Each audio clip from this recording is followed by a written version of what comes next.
আসসালামু আলাইকুম সুপ্রিয় শিক্ষার্থী। আজকে আমরা তোমাদের সাথে সরলরেখা 4 নম্বর ক্লাস নিয়ে এসেছি, যেখানে আমরা আলোচনা করব ভরকেন্দ্র ও শীর্ষবিন্দু নির্ণয় নিয়ে। একটা ত্রিভুজের বা চতুর্ভুজের বা বর্গ বা আয়তক্ষেত্রের ওখানে কিভাবে ভরকেন্দ্র নির্ণয় করব এবং শীর্ষবিন্দুগুলো কিভাবে নির্ণয় করব সেগুলো আমরা এই ক্লাসে শিখবো। তো চলো দেখি আমরা আমাদের এই ক্লাসে কি কি আছে। দেখো, ভরকেন্দ্র কিভাবে নির্ণয় করব বা ভরকেন্দ্র কি, এবং ভরকেন্দ্র কার থাকে। ভর কেন্দ্র এক জিনিস কিন্তু, আর ভাই ভার কেন্দ্র আরেক জিনিস, দুইটা কিন্তু এক করা যাবে না। তো যদি আমরা একটা ত্রিভুজ চিন্তা করি, ধরো এটা একটা ত্রিভুজ, আমি বললাম এ, এর স্থানাঙ্ক আছে x1, y1, এটা বললাম আমি বি, এর স্থানাঙ্ক বললাম x2, y2, এটা বললাম সি, এর স্থানাঙ্ক x3, y3। এখন আমরা ভর কেন্দ্রটা কি, ঠিক আছে, ভর কেন্দ্রটা কি। দেখো, আমরা প্রত্যেকটা বাহু বরাবর যদি এমন একটা লম্ব টেনে দিই, প্রত্যেকটা বাহু বরাবর যদি এমন লম্ব টেনে দিই, একটা লম্ব টেনে দিই, এখন এই যে কাট আপ পয়েন্ট, এই যে সি, এটাই হচ্ছে যে সেই ত্রিভুজের ভর কেন্দ্র। এই যে কাট অফ বিন্দুটা কি, এক্স কমা ওয়াই, মানে একটা নির্দিষ্ট জায়গায় ছেদ করছে কিনা প্রত্যেকটা সরলরেখা। আসলে এটা প্রত্যেকটা সরলরেখা একটা নির্দিষ্ট জায়গাতেই ছেদ করে, এবং এই ছেদ বিন্দুটার স্থানাঙ্ক কত, ছেদ বিন্দুটার স্থানাঙ্ক কত ভাই, সি এক্স কমা ওয়াই। এখন এইটা হচ্ছে যে কি, সেই ত্রিভুজের হচ্ছে ভর কেন্দ্র। এখন এই ভর কেন্দ্রের স্থানাঙ্ক আমরা কিভাবে নির্ণয় করব। দেখো, ভর কেন্দ্রের স্থানাঙ্ক নির্ণয় করা খুবই সহজ। আমাদের স্থানাঙ্ক নির্ণয়ের ক্ষেত্রে আমরা দুইটা জিনিস বলছি সবসময়, যে আমরা যদি এক্স এর স্থানাঙ্ক নির্ণয় করি তাহলে কি হবে, ভুজদ্বয়ের যোগফল বাই, যদি আমরা দুইটা অক্ষ হয় তাহলে দুই, তিনটা হলে দুইটা বিন্দু হলে দুই, তিনটা বিন্দু হলে তিন। আর যদি আমাদের ওয়াই এর স্থানাঙ্ক নির্ণয় করি আমরা সেম পয়েন্ট সেম সময়, তাহলে কি করব আমরা, যদি দুইটা বিন্দু হয় তাহলে পরিচয়ের যোগফল বাই দুই, যদি তিনটা হয় তাহলে তিন। তাহলে আমাদের এখন কয়টা বিন্দু আছে দেখো, একটা, দুইটা, তিনটা। তাহলে আমরা ভরকেন্দ্রের স্থানাঙ্ক নির্ণয় করব সি, এবং সি ইকুয়ালস তাহলে আমাদের এক্স কমা ওয়াই। তাহলে আমরা যদি এখানে হচ্ছে এক্স কি আমাদের ভুজ, তাহলে ভুজের যদি আমরা করি তাহলে কি হবে, যেটা বললাম x1 plus x2 plus x3, x1 plus x2 plus x3 by কি হবে, কত হবে, তিনটা যেহেতু তাহলে তিন। সেম, যে আমার ওয়াই এর স্থানাঙ্ক প্রয়োজন, তাহলে কোটি ওয়াই ইকুয়ালস টু কি হবে, তাহলে y1 plus y2 plus y3 by 3। আমরা সেই ভরকেন্দ্রের স্থানাঙ্ক পেলাম কিনা। দেখো, এই ভরকেন্দ্রের স্থানাঙ্ক নির্ণয় করা কিন্তু খুবই সহজ। এখন আমরা অন্তর্বিভক্তকারী বিন্দু এর আগের ক্লাসে আলোচনা করছি, সেখানে কি বলছিলাম যে অন্তর্বিভক্ত হয় কি আর আছে বহির্বিভক্ত হয়। এখন এই সরল রেখাটা, এই যে কাট অফ বিন্দু মানে এই যে কাট পয়েন্ট বা ছেদ বিন্দু, এখানে কি এই সরল রেখাটাকে কি কি করেছে, অবশ্যই বহির্বিভক্ত করেছে না অন্তর্বিভক্ত করেছে, তোমরা কমেন্ট করবা। দেখো, এটা অবশ্যই কি করেছে, যেহেতু ভেতরে আছে তাহলে কি করেছে, অন্তর্বিভক্ত করেছে। তো আমাদের ত্রিভুজ ফরম্যাটের ক্ষেত্রে একটা নির্দিষ্ট মান আছে, যেই মানে সবসময় ওরা অন্তর্বিভক্ত করে থাকে, তাহলে সেটা কত, 2:1 অনুপাতে অন্তর্বিভক্ত করে থাকে, ঠিক আছে। সমবাহু ত্রিভুজের ক্ষেত্রে আমাদের সেই অন্তর্বিভক্তকারী অন্তর্বিভক্তকারী সেই m1 এবং m2 অনুপাত হচ্ছে 2:1। এটাও একটু আমরা মাথায় রাখবো, কারণ আমাদের ম্যাথ করতে গেলে প্রয়োজন হবে। এখন দেখো, আমরা ত্রিভুজের ভরকেন্দ্র সম্পর্কে জানলাম, ভরকেন্দ্রের স্থানাঙ্ক কিভাবে নির্ণয় করলাম সেটা জানলাম। এখন আমরা একটু দেখবো ত্রিভুজের শীর্ষবিন্দু আমরা কিভাবে নির্ণয় করব। ধরো এমন একটা, আমি বলে দিলাম যে, বা তোমাদের এমন দেওয়া থাকতে পারে যে এটা একটা ত্রিভুজ, ভালো করে দেখো, তাহলে এ একটা, এ একটা, এ একটা, ঠিক আছে, একটাও একটা ত্রিভুজ। তাহলে আমি বললাম এ বি সি, আমি এই বিন্দুগুলো দিয়ে দিছি। এটা বললাম আমি, ধরো এটা আমি বললাম x1 y1, এটা বললাম আমি x2 y2, এটা আমি বললাম কত, x3 y3।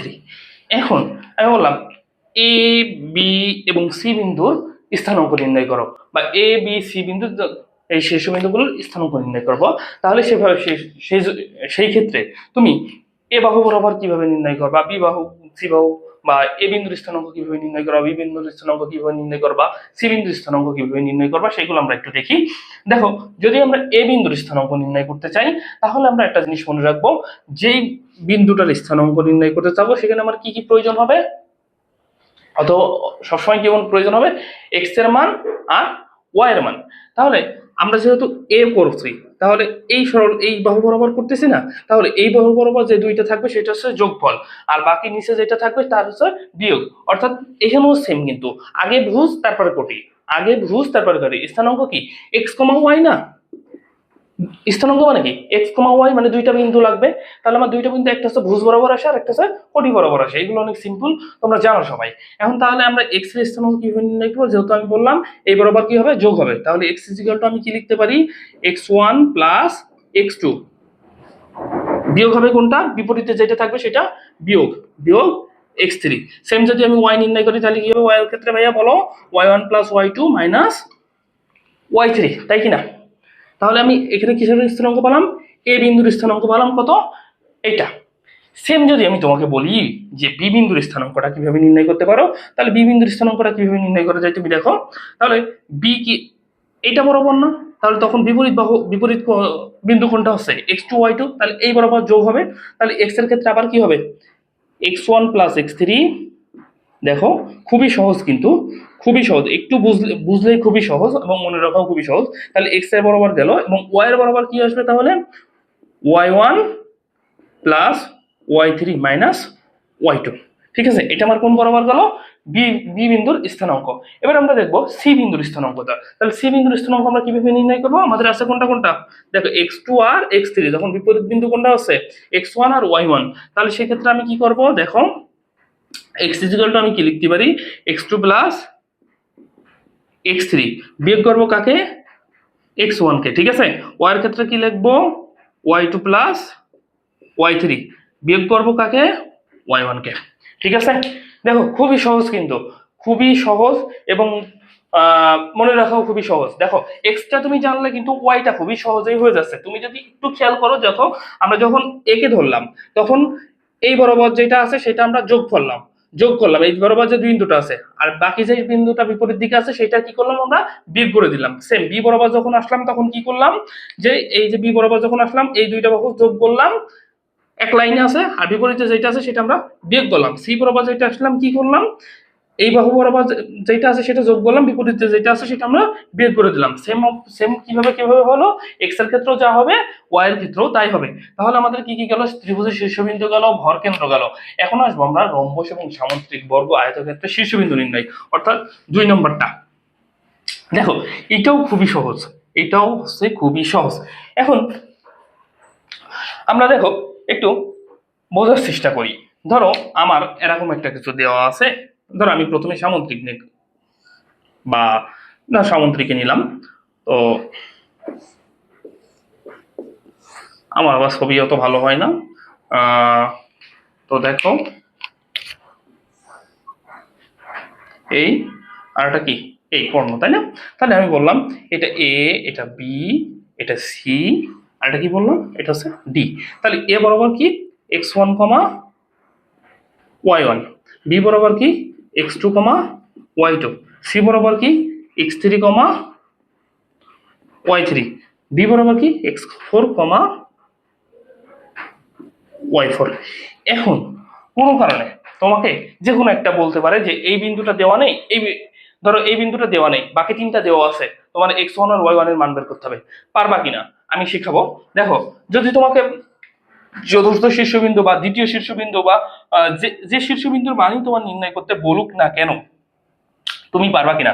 দেখো খুবই সহজ, আমাদের যদি চতুর্থ শীর্ষবিন্দুর মান নির্ণয় করতে বলে তাহলে কি করবা, দেখো চতুর্থ শীর্ষবিন্দু তার মানে কি এইটাও দেওয়া থাকবে, এটা আমাদের বের করতে হবে। তাহলে আমি x4 লিখতে পারি, x4 ইজিক্যাল টু, এখন যে বিপরীত যে দুইটা আছে তাহলে সেই দুইটা আছে প্রথমে কি করতে হবে, যোগ করতে হবে। তাহলে x2 প্লাস x3, যেহেতু আমরা স্থানাঙ্ক নির্ণয় করছি তাহলে আগে কি বুঝ তারপরে কোটি, x2 প্লাস x3, বাকি আছে কোনটা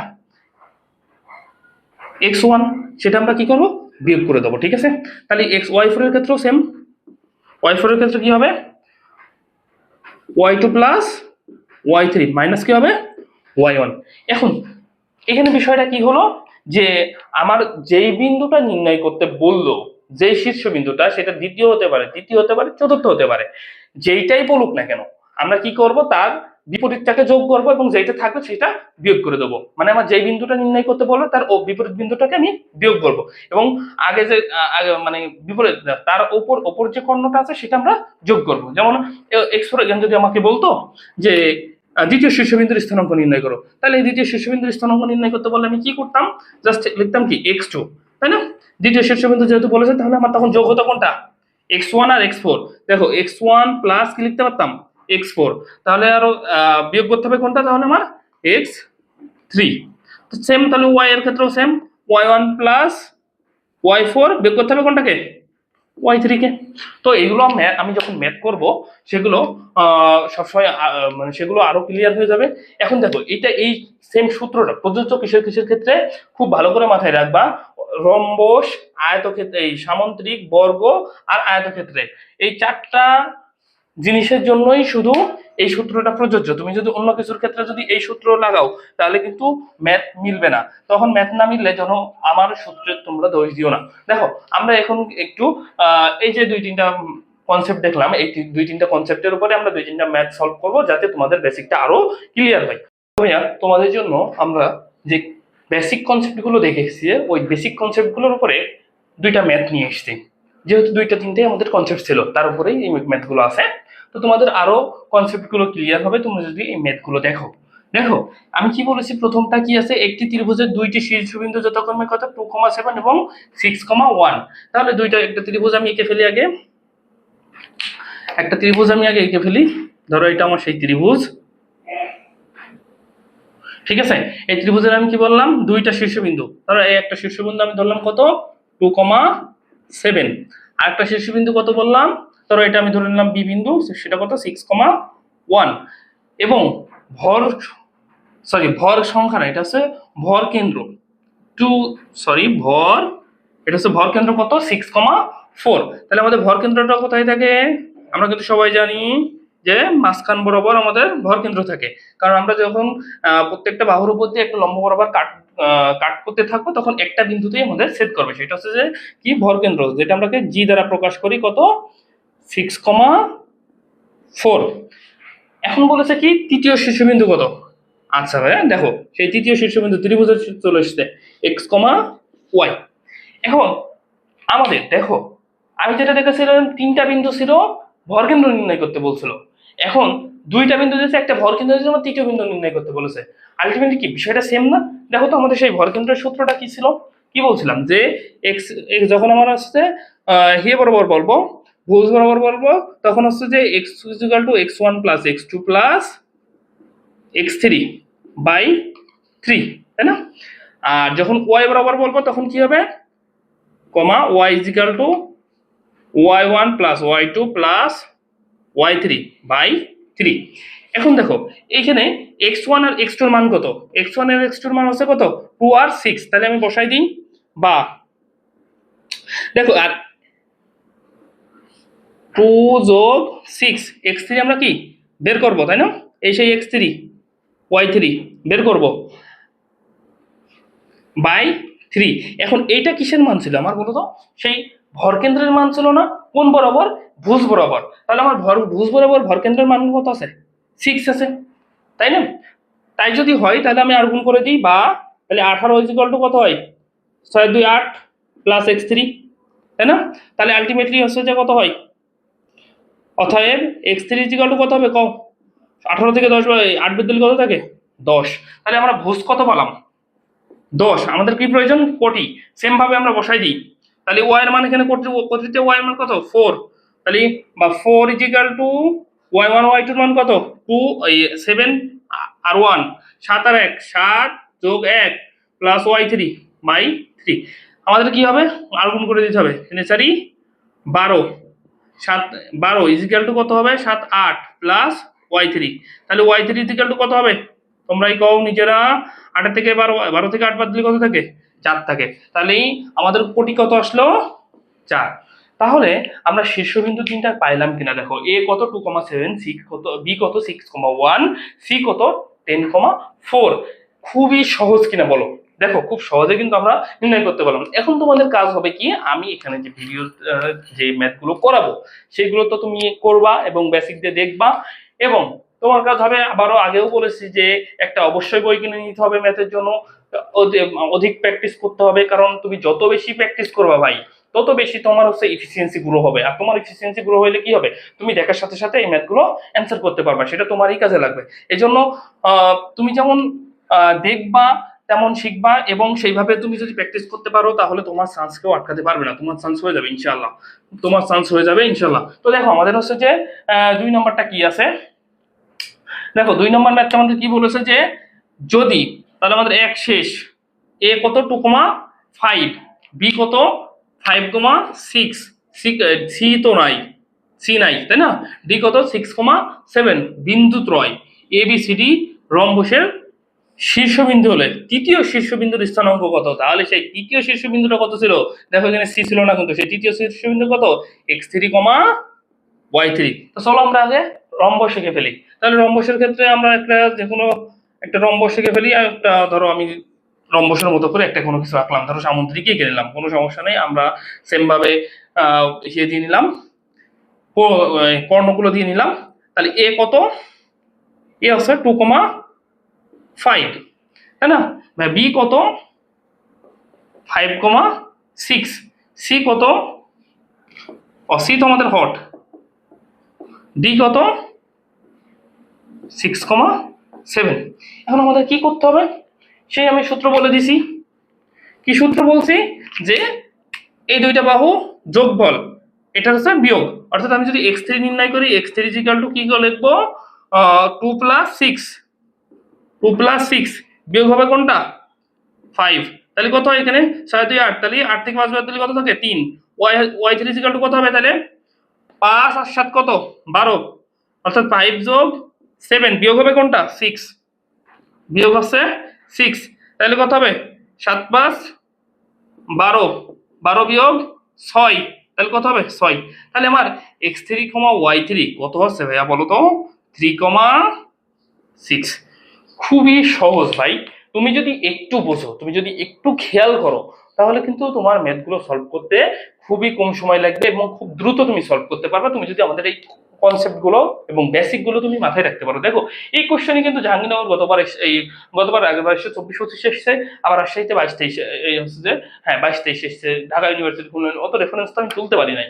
দেখো তাহলে এই ম্যাথগুলো তুমি যদি এরকম সুন্দর মতো বেসিক দিয়ে সলভ করতে থাকো এবং তুমি যদি আরো বেশি কয়েকটা ম্যাথ প্র্যাকটিস করো, তাহলে তোমার কি হবে, প্রিপারেশন অন্যদের থেকে এগিয়ে থাকবে। তো সবাইকে ধন্যবাদ। নেক্সট ক্লাস সরলরেখার ক্লাস 4 5 এ দেখা হবে তোমাদের সাথে।